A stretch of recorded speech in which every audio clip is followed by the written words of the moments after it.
Buenos dias. Good morning.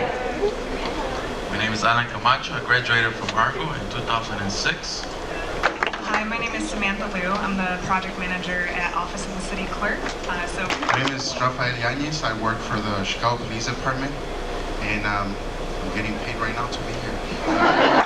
Good morning, everyone. I'm Chuy Garcia. My Christian name is Jesus. A lot of people don't want to call me Jesus, so they call me Chuy.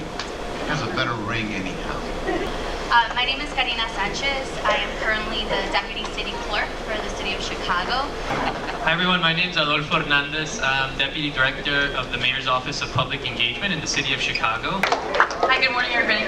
My name is Josie Yanguas and I'm Director of a nonprofit called the Illinois Resource Center. It's located in Arlington Heights, but I also live in Little Village. So I remember going to Benito Juarez High School and getting involved in the wrestling team, and one of the things that helped me to stay out of trouble.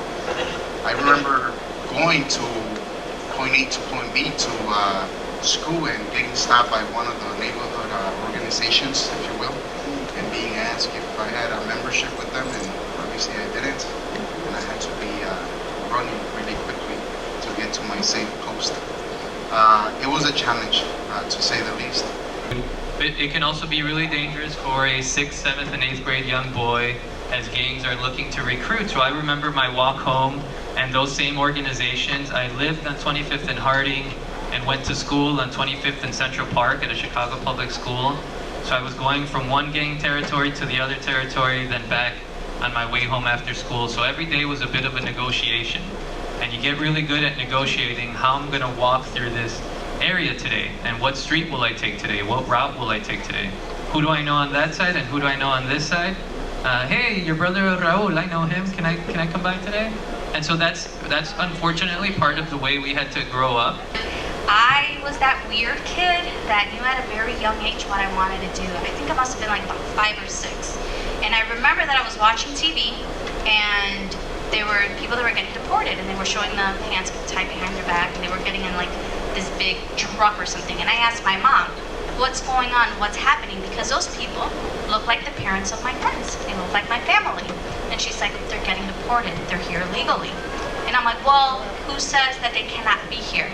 And she says that there's laws that are established by people, and these people are breaking these laws. They're called illegal, they're called undocumented, and they're being sent back to their country.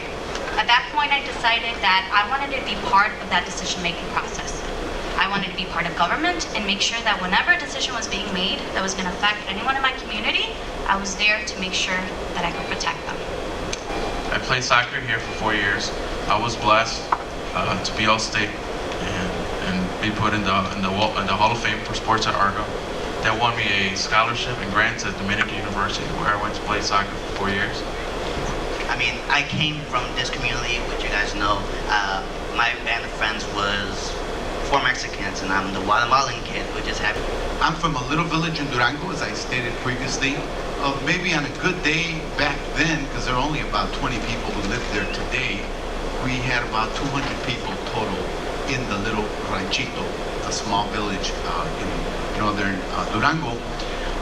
And growing up in the community, I was called to what I call the cause of social justice from the time that I was in 7th or 8th grade, at a very important time of a lot of upheaval in American history, the 60s, 68, 69, 70. And I became a follower of Cesar Chavez and the struggle for justice of farm workers, a movement that inspired and touched a lot of people, motivated a lot of young people back then to become community activists, to pursue social justice, etc. It was my involvement in community for 47 years. Matter of fact, when I went to school, I didn't go away because I didn't want to leave the neighborhood. And thus I studied at the University of Illinois at Chicago, UIC. So much so that I even got my master's degree there. And that was only in 2002. I was blessed to play for a coach who taught me a lot about life, about discipline and toughness. I was also put in an environment where the variety of races and ethnicity wasn't as big as here. which also taught me how to deal with being in that kind of environment. And then I went to college, and then all 5 of my roommates were white, and I was like, oh, this is interesting. I've never been in this situation before. I went to the University of Chicago, and for me, that was a huge culture shock. Although I stayed in Chicago and I was living in Hyde Park, it was the first time in my life that I got to see people who came from a better background than I did. I had a lot more resources, and the way that they had been prepared for college wasn't the same for me. Here thinking I want to be a journalism major, and I got to Bradley University. It's like, there's not a lot of journalism jobs. I'm like, darn, I'm not that good at writing anyways. All right. So you probably guessed it. I was not my high school valedictorian. I was not my undergrad valedictorian, and I was not my graduate class valedictorian. But I work hard, and I scrap for things that I believe in, and I try to stand for things that I feel passionate about. Things like justice, equity, equal opportunity, things like that. And then I actually wanted to be a teacher for all the way to junior year. And so I started first being a Spanish teacher, and I'm like, my Spanish isn't that good. All right. And then I was I wanted to be a physics teacher, and then that lasted a week. I did struggle a lot in the beginning. Here I came, graduating in the top 10 of my class. I'm thinking I'm so smart, I'm so cool. Yeah, you come to this school and you meet people who are smarter than you, who are better prepared than you. And instead of giving up, I said, nope, too many sacrifices to get to this point. I'm going to do my best.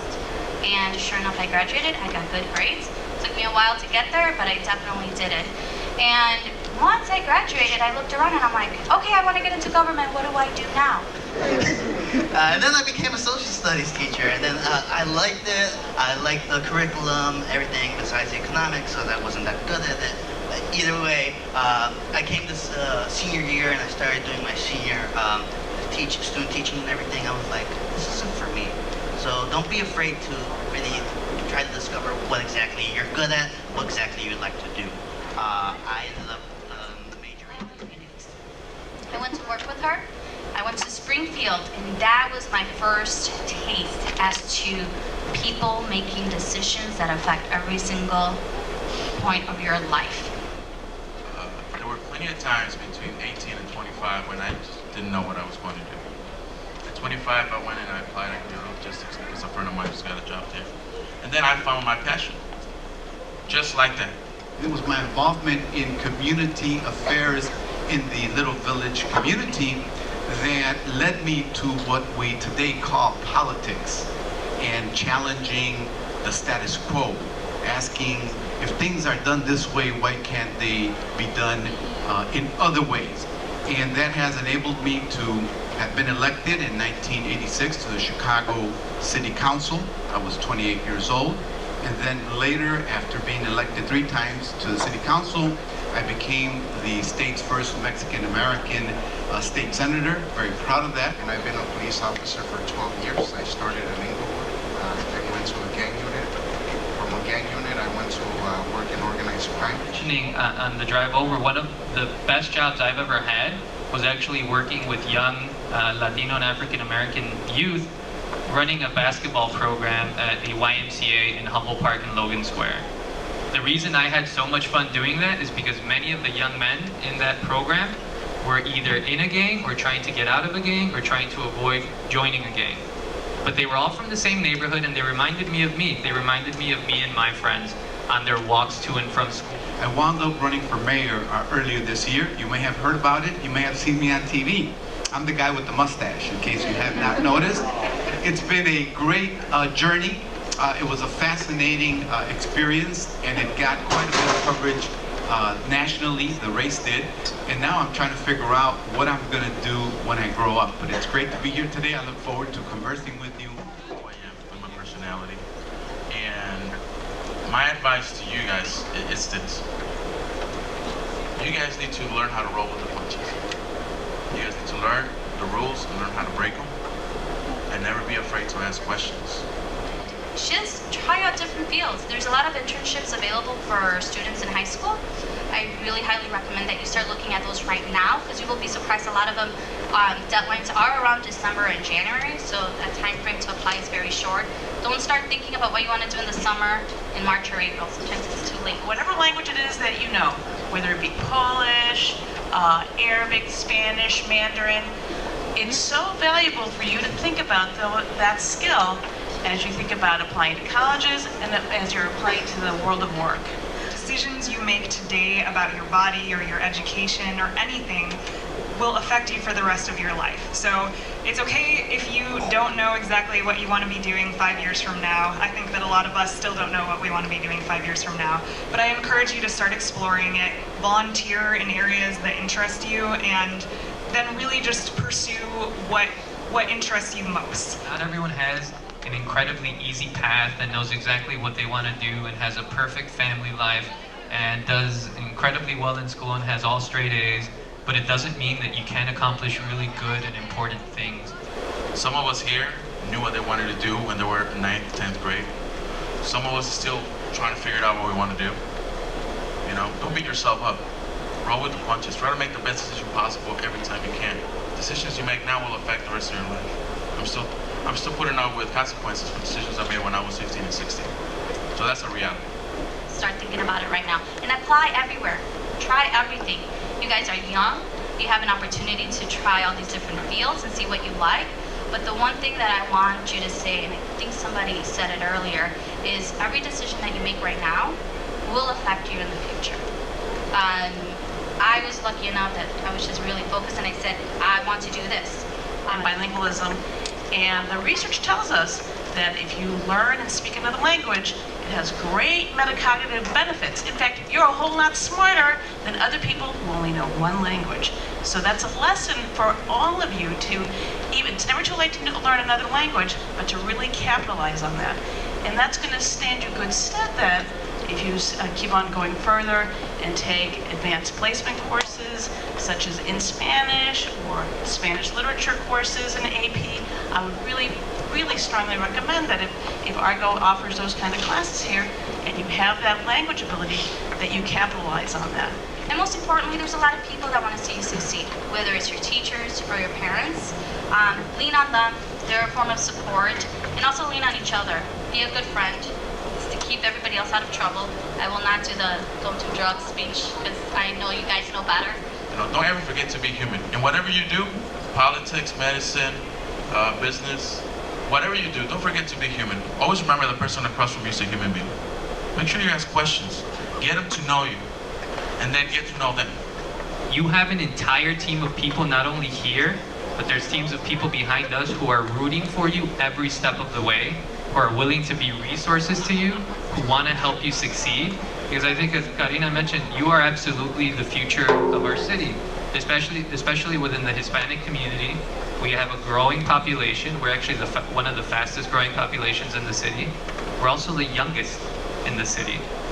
So that's really important. As you go, our city and our region will go. So we need you all to be successful so that we can retire happily.